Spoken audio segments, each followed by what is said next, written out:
तुझ्या डोळ्यामध्ये सारंगी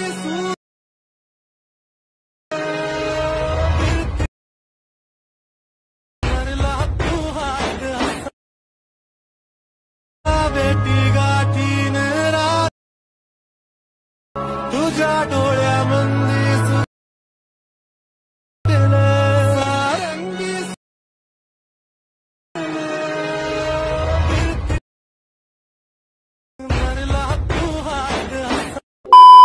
राम जय शिवराय मित्रांनो, तर डेमो मध्ये बघितल्याप्रमाणे रील क्रिएट करण्यासाठी आपल्याला काय करायचं आहे, अलाइट मोशन ओपन करून घ्यायचं आहे। अलाइट मोशन ओपन करून घेतल्यानंतर आजच्या व्हिडिओमध्ये वापरले जाणारे बीटमार्क आणि शेकी प्रीसेट आपल्याला काय करायचं आहे, आजच्या व्हिडिओच्या डिस्क्रिप्शन बॉक्समध्ये दिलेली लिंक करून इझिली इम्पोर्ट करून घ्यायचे आहेत अलाइट मोशनमध्ये। त्यानंतर बीटमार्क प्रीसेट ओपन करून घ्यायचे आहे। ओपन करून घेतल्यानंतर तुमच्यासमोर अशा प्रकारे इंटरफेस दिसून येणार आहे।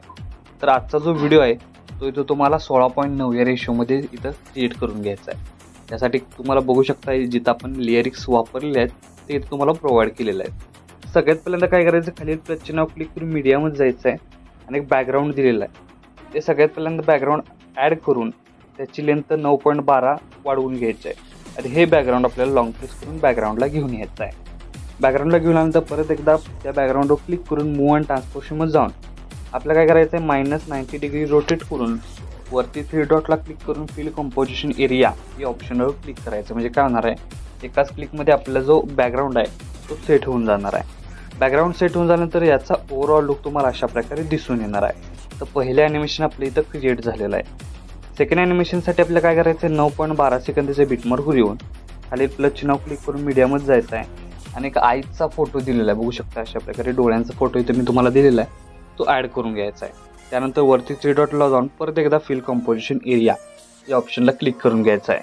त्यानंतर मूव्ह अँड ट्रान्सफॉर्मेशनमध्ये जाऊन तुम्हाला त्याच्यापेक्षा साईज जर वाढवायची असली तर इथं तुम्ही ॲडजस्ट करून वाढवू शकता। त्यानंतर थोडासा रोटेट करून इथं आपल्याला सेट करायचे, बघू शकता अशा -3 डिग्री रोटेट करून हा जो इमेज आहे तो प्रॉपर सेट करून घ्यायचा आहे आणि याची जी लेंथ आहे ती शेवटपर्यंत वाढवून घ्यायची आहे। त्यानंतर बघू शकता आपल्याला 14.2 एकदा बीटमार्कला कट करायचं आहे। त्यानंतर ही जी इमेज आहे ते आपल्याला लॉंग प्रेस करून बॅकग्राऊंडला घेऊन यायचे, म्हणजे आपण जो सेकंड वापरलेला PNG आहे तो आपल्याला प्रॉपर वरती दिसून येणार आहे।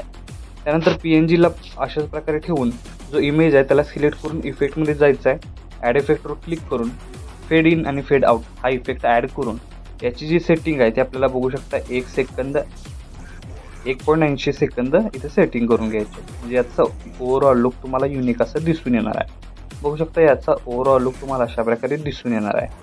त्यानंतर हा जो लास्टचा इमेज आहे त्याला काय करायचं आहे, इथून बॅक निघून शेकी प्रीसेट ओपन करून घ्यायचा आहे आणि हा जो इफेक्ट आहे तो इथून आपल्याला कॉपी करून घ्यायचा आहे।